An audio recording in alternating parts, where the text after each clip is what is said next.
नमस्कार दोस्तों, आपका हार्दिक स्वागत है आपका अपना यूट्यूब चैनल जनता ऑनलाइन क्लासेज में। दोस्तों, आज मैं आपके लिए एक जीवन परिचय जो महादेवी वर्मा का जी का है, बहुत ही इम्पोर्टेंट है।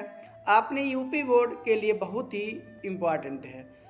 दोस्तों, ये जो महादेवी वर्मा का जीवन परिचय है, ये गत विगत वर्षों में कई बार यूपी बोर्ड की परीक्षाओं में पूछा जा चुका है। दोस्तों, ये जो हमारा महादेवी वर्मा का जीवन परिचय है, इसको आप अच्छी तरीके से और अच्छे ही ढंग से इसको आप तैयार कर लेना, क्योंकि 2025 में इसके आने की 100% संभावना है।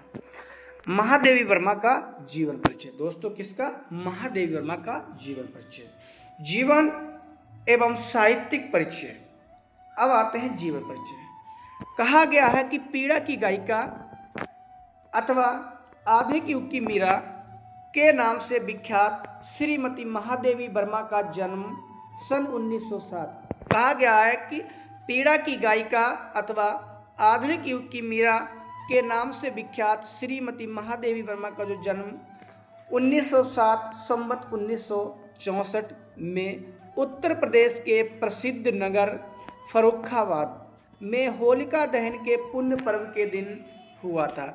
मान लीजिए दोस्तों, ये जो महादेवी वर्मा जी हैं, इनका जो जन्म हुआ था वो उत्तर प्रदेश के प्रसिद्ध नगर, जिसको हम फर्रुखाबाद के नाम से जानते हैं, और होलिका दिन के पुण्य पर्व के दिन में इनका जन्म हुआ था। उनकी माता हेमरानी, उनकी माता का जो नाम था वो हेमरानी साधारण कवित्री थी। वो भी क्या थी? एक कवित्री थी। वे श्री कृष्ण के अटूट श्रद्धा रखती थी, मतलब वे श्री कृष्ण में अटूट श्रद्धा रखती थी। उनके नाना भी ब्रजभाषा में कविता करते थे। उनके जो नाना थे वो भी ब्रजभाषा में कविता करते थे। कहा गया है कि माता के इन गुणों का महादेवी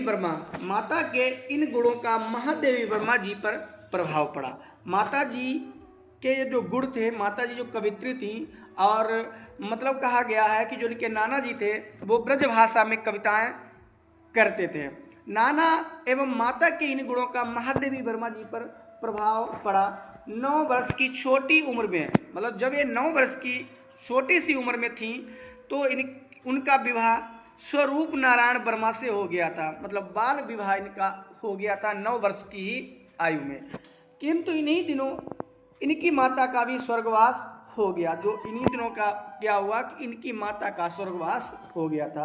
माँ का साया सिर से उठ जाने पर भी उन्होंने अपना अध्ययन जारी रखा। उनका कहा गया है कि जब माता जी का जो साया था उनके सर पर से उठा था, और फिर भी उन्होंने अपना अध्ययन जारी रखा और अपना पढ़ाई बीच में ना छोड़ी। पढ़ने में और अधिक मन लगाया, पढ़ने में इन्होंने और भी अधिक मन लगाया। परिणाम स्वरूप उन्होंने मैट्रिक से लेकर एमए तक की परीक्षाएं प्रथम श्रेणी में उत्तीर्ण की। कहा गया है कि इन्होंने मैट्रिक मतलब हाई स्कूल से लेकर एमए तक की जो परीक्षाएं थी, इन्होंने प्रथम श्रेणी में ही उत्तीर्ण की। बहुत समय तक वे प्रयाग महिला विद्यापीठ, मतलब बहुत समय तक ये प्रयाग महिला विद्यापीठ में प्रधानाचार्य, किसमें? प्रधानाचार्य के पद पर कार्यरत रही। फिर कहा गया है कि महादेवी वर्मा जी का जो स्वर्गवास था वो 80 वर्ष की अवस्था में, कितने वर्ष की अवस्था में? 80 वर्ष की अवस्था में 11 सितंबर सन 1987 संवत 2044 को हो गया था। दोस्तों, महादेवी वर्मा जी की जो आयु 80 वर्ष की हो गई थी, और 80 वर्ष की अवस्था में ये 11 सितंबर 1987 ईस्वी को संवत 2044 को इनका स्वर्गवास हो गया था। इस मतलब काया से विलीन हो गई थी, इस संसार से चली गई थी। अब आते हैं महादेवी वर्मा की प्रमुख रचनाएं। महादेवी वर्मा की प्रमुख रचनाएं इस तरह महादेवी वर्मा जी सिद्धहस्त को खुले रूप में लिखने लगी, मतलब सिद्धहस्त को खुले रूप में लिखने लगी। ऐसा है महादेवी वर्मा का रचना संसार कविता संग्रह। महादेवी वर्मा के 8 कविता संग्रह हैं। निहार जो 1930 में लिखा था, रश्मि जो 1932 में लिखा था, नीरजा जो 1934 में लिखा था, संध्या गीत 1936 में लिखा था, दीपशिखा 1942 में लिखा था, सप्तपर्णा अनुदित 1959 में लिखा था, प्रथम आयाम 1974 में लिखा था और अग्निरेखा 1990 में लिखा था। ये इनकी प्रमुख रचनाएं महादेवी वर्मा की हैं।